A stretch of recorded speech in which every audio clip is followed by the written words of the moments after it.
Welcome to the Dare to Share Challenge. We have got another amazing guest with us today, a personal friend, a mentor, and an all-round badass human being. We've got the beautiful Nicole Beegee. Hey. Welcome. For you guys watching, if you've just stumbled across this show and you're wondering, dare to share? Dare to share what? Well, this is the question, because I never know what any of the speakers coming on are going to share, but I do know it's going to be stretchy. It's going to be vulnerable, because this is all about showcasing the human behind the perception. This is part of a real and a raw leaders movement where we pull back the curtains, we remove all of the smoke and mirrors, and we say, look, we are humans too. We are navigating stuff too. We're experiencing things too. And it's about time that we showed that. So, Nicole, welcome to the Dare to Share Challenge. Hi, that gave me goosebumps. I'm so happy to have you here. And I want to ask you, before we dive in, what made you say yes to coming on this show? Because for a lot of people, it can be like, okay, sounds good, but I don't think I really want to do that. But you were like, yes, let's go. So honestly, I'm at the point in my career where I'm very discerning where I show up in terms of sharing my journey and my story. And as the majority of your listeners probably know, that you're in one of my masterminds. We've been working together since January, and I full on wholeheartedly believe in what you're doing right now. I back it 100%. And it's been incredible watching you step into your highest frequency. And I just knew that I had to be a part of it. And I was feeling a little FOMO not being a part of it. And that's like, it takes a lot for me to feel that at this point in my career. But what you're doing is so powerful. I know that it's going to trickle into so many people's lives. And like, if this is what you've done in a month, I can only imagine what you're going to do in time to come. And I'm just really excited to be a part of it. You made me cry. Thank you so much. And for you guys watching, just to reiterate, this has only been going for a couple of months, and already we're seeing the paradigm shift. We're seeing people talk about real and raw leadership everywhere you look. You're seeing the change in content. You're seeing people start to be more vulnerable than they've ever been before. And it all started here. So all yes. Being said, Nick, she's like, no big deal, but it started here. I want to ask you what level of vulnerability you're going to share with us today. So we have two levels, okay? And neither one is a get out. I want you all to know both are equally as vulnerable, but it just depends where the speakers want to go. So we have the stretchy level, which is your hero's journey. It's your story, but maybe something that not everyone knows, just something that hasn't been spoken about as much as other pieces for whatever reason. Or we have the extreme level. And this is something that you're navigating in real time right now, something that you're experiencing behind the scenes, where normally you would probably wait till you get out the other side to start talking about it, but you're willing to share it with us today. Where do you want to go? Is there a level above extreme? I mean, we can make one. You want to go like hot and spicy? Let's hot and spicy it up. Let's go, girl. Oh, okay. Right. I am down for that. So let's dive right in then. Question number one is, what does being a real and a raw leader mean to you? And we're not just talking about business here, right? We're talking about the human. We're talking about the individual, the woman, the mother, the wife, the Nick that nobody really sees online. What does that real and that raw leadership mean to you in your everyday life? Yeah, it starts with the self-leadership, to be completely honest with you. And for me, to be a real and raw leader means 100% of the time getting to a fork in the road at a choice point and taking the one that scares me the most. And I'm not talking like walk down a dark alley naked scary. I'm talking like, okay, people are this is different than what people are used to. People are going to think that I'm being mean. People are going to think that I'm talking down on someone. People are whatever. If a thought like that pops into my head at this point in my life and my career, at in any facet of my life or my business, I'm going for it if I back it 100%. I feel like right now, especially, is the most important to be that type of leader especially when it comes to leading ourselves, because everybody in the industry is desiring that type of leadership. Everybody in that industry is coming out of the surface level bullshit and desiring somebody who can showcase that they have been to their own edge, have jumped off and have landed on 2 feet. Maybe not perfectly. Maybe you lost a shoelace. Maybe you broke your ankle when you landed, but you still landed on 2 feet and you learned from your mistakes and you continue to move forward. And right now, in every part of the world, is the most important to show up as raw and authentic as we can, obviously without, throwing ourselves under the bus or being too vulnerable that it creates this like unhinged feeling of, oh, that was too much. But showcasing instead of gatekeeping is going to be the catalyst to success moving forward, especially in our industry. I love that phrase, showcasing instead of gatekeeping. That's so potent. And like you said, it's showing how you jump first and that you don't have to land perfectly. That's such a brilliant way of describing it, because we all make mistakes. Like, we all get things quote unquote wrong, but it's in that wrongness that we learn and that we figure out the next time how we're going to move differently. And others who follow us to lead their people, they get to learn from that mistake, so they don't necessarily break their ankle as they jump. And that's, for me, what leadership is all about. It's about saying, I'm not perfect, but I'm just going to go for it and show you that I'm going for it anyway. Yeah, and I truly believe that the conditioning that we're coming out of in terms of successful entrepreneurship, where everybody thinks that you need evidence and perfection before you can take action, is because people are not showcasing. They are gatekeeping. They are lying about what they're achieving. They are lying about what it takes to get there because they're scared that people won't buy from them if they tell them exactly what it takes. They can't hold space for people with big vision because they're afraid to hurt people's feelings, when actually, if we tell them exactly what is going on and how to fix it, we can collapse so much time for them and take the guesswork out of it. But so many people are afraid to lose clients. So many people are afraid that people won't buy from them if they tell them that you're not going to create $1 million business overnight. But when we start showcasing instead of the gatekeeping, that's where we're actually making the impact and collapsing time. And all of this last 5 years of the toxic bullshit, where people thought that they had to be a certain way and do a certain thing and keep buying and buying and buying and suppressing what they actually felt and not using their voice and their innate raw talents. Like, in order for us to come out of that, we have to start doing what we actually desire to do and not do things based on what we think other people want us to do. Because, to be completely fucking honest, nobody cares about us that much that they're watching us and going, I didn't want to hear that. So true. So true. It's just like the ego getting in the way, being like, it is. They're all going to think this, but no one actually. Right. Yeah. That's beautiful. I love it. Okay. Are you ready to get hot and spicy?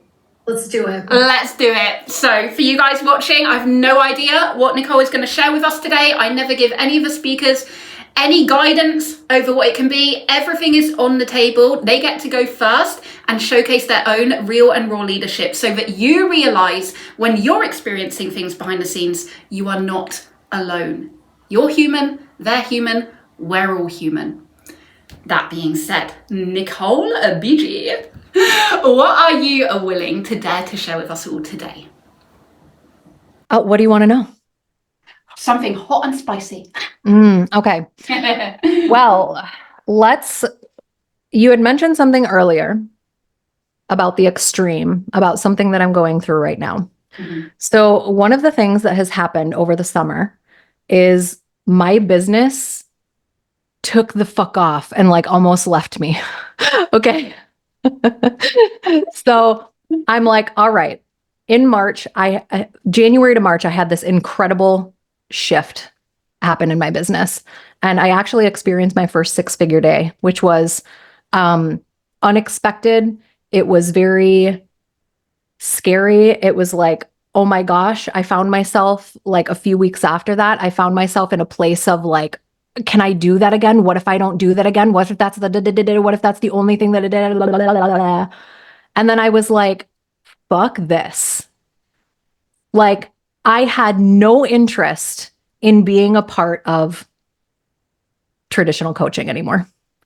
if you notice on my profile, I only follow like 70 people.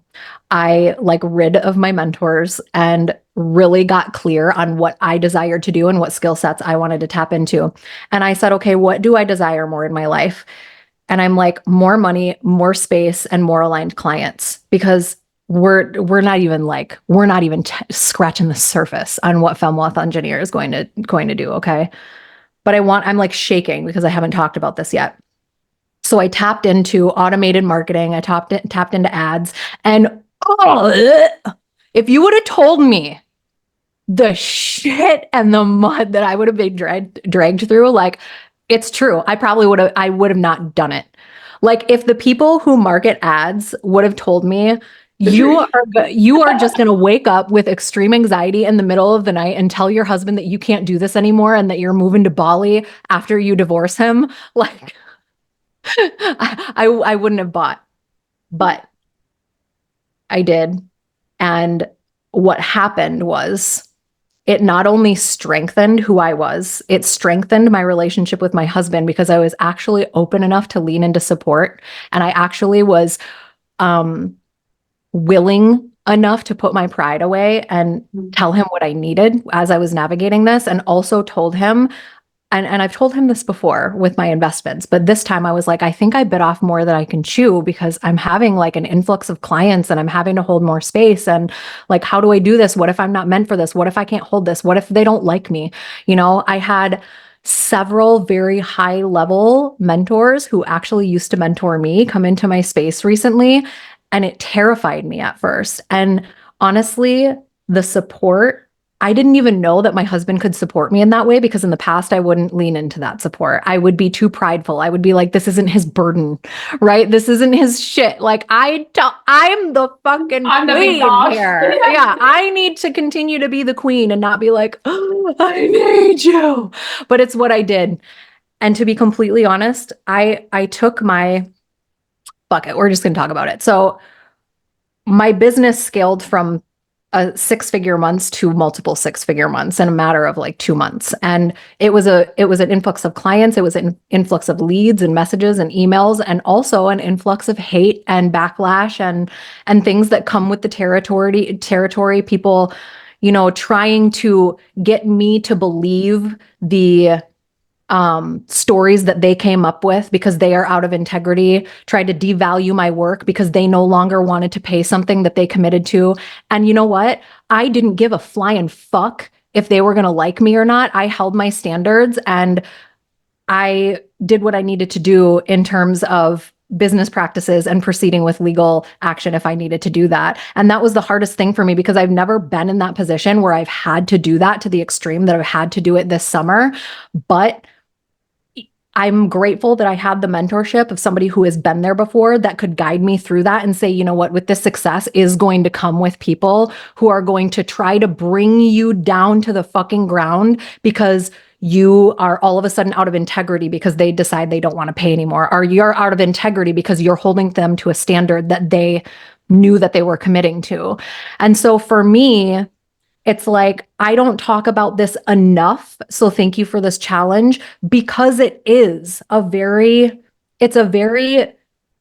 tricky and slippery thing to go through as an individual human being when you have such big work that you believe in and so many clients that you are impacting, but then you have that one person that's like, you're a piece of shit, you're a glorified cult leader, you didn't do anything for me. What a waste of fucking money. I want my, all of this stuff, but it just comes with the territory. And I leverage what I learned from that in discerning who I work with moving forward. And that's been a beautiful eye opener for me, because I haven't had that experience to learn from before. And I truly believe that has set my company up for success and also allowed me to be able to hold the space and maintain integrity for the containers that my clients are in, and make sure that their work isn't being disrupted by people who aren't meant to work with me. And so I've actually tightened the reins a lot and gotten more clients at the same time. So it's been pretty crazy. And I went as far as I could on my own. And then I had to hire a COO who is Desiree, who is in our mastermind. And so she's going to be working with the company come this fall, and I'm really excited for that. But I will say that like everything that's been going on behind the scenes, I actually opened up about this with one of my private clients, and she was like, wow, like I can't even imagine that you go through those Yes. feelings. I Yes. can't even imagine that somebody like you has those problems. And I'm like, somebody like me, I'm like, a person of my caliber who has worked so hard to get to this level of emotional intelligence, and somebody who can also hold big space for others and also hold the financial space that I have created for myself, like we are the ones that actually have the real problems to deal with behind the scenes, okay? When you're trying to get to 5K months and you're obsessing over your metrics and you're, needing all this external validation, honey, those are like tiny sand, those are like tiny sand grain problems compared to what you are going to have to face when you have the success that I've created. So if you cannot handle that, you have more experience. You have more experience to gain. You have more work to do. You have more things that you need to solidify before you can hold the type of success that I've created. Because let me tell you what, more oftentimes than not, I will hold my husband's hand as we're sitting on the porch doing whatever the fuck we want. And I look at him and I go, I can't believe that this is our life.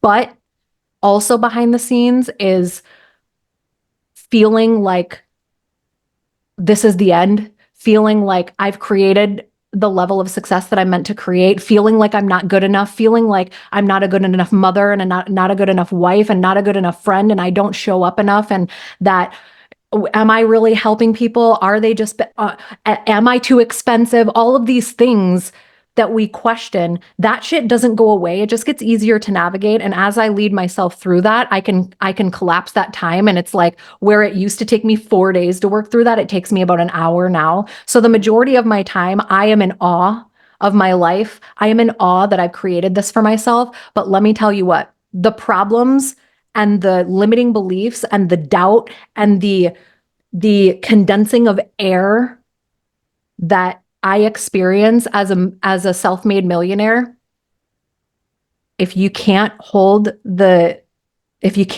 duality and the nuances and the space that you're trying to navigate, just getting your business off the ground, to the listeners, if you can't handle that, you're not ready to create the success that you are looking at other people wishing that you could have that success. You don't have that success yet because you're not fucking ready for it. So the next time that you look at somebody and you say, oh, she's got it so easy, or she's out of integrity because she's making me pay, like, this company is my life.